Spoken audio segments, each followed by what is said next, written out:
ከባድ ያልሆነ ግን ሲምፕል ነው እያልኳችሁ ያሉት። ለምሳሌ ቃላት አጠቃቀሞችንም ደግሞ ማስተካከል አለብን። ለምሳሌ ሄደ ከሚለው ቃል ነጎደ የሚለው ቃል የተሻለ አይደል? ነጎደ በጣም ዴይሊ ከምንጠቀማቸው አማርኛ ይልቅ ትንሽ ጠጠር ያለው አማርኞችን መጠቀም ደግሞ አስፈላጊ ነው። ግጥም ላይ ዋና ዋና ልናሰርምርባቸው የሚያስፈልጉ ጉዳዮች አሉ። አንደኛ ነገረ ድህነትና ነገረ መለኮት። ብስቱ እነዚህ ነገሮች ላይ መሳት የለባቸውም። ሌሎች ስህተቶች በጣም የሚታረሙ ናቸው።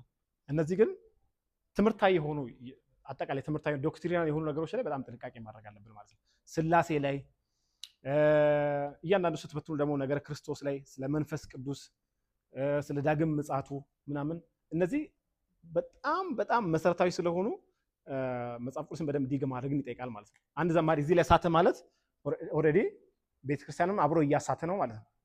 ብዙ የስተት ትምህርቶች እንዳሉ ሁሉ ብዙ የስተት ዝማሬዎች ደግሞ አሉ።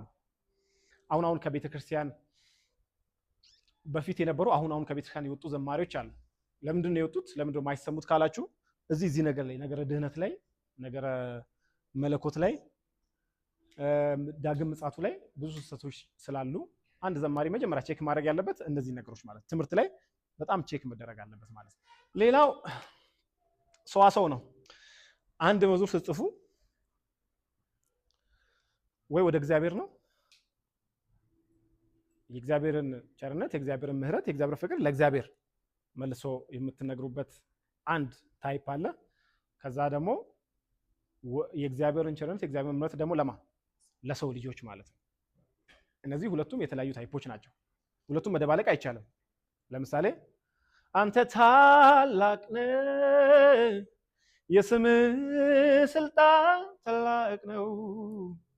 አንተ ታላቅ ነህ፣ የስምህ ስልጣን ታላቅ ነው እያልኩት እርሱ ታላቅ ነው ወር ደግሞ ቁጥሮቹን ሌላ ለሰዎች እሱ እንደዚህ ነው ብል ሰዋሰውን አልጠበቀም ማለት ነው።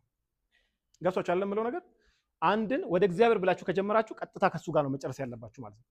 የመጀመሪያ ቁጥሩ ወደሱ ሆኖ ሁለተኛ ቁጥሩ ደግሞ ለሰዎች እግዚአብሔር ቸርነት ምሕረት መናገር የተደባለቀ ነው ማለት ነው። ስለዚህ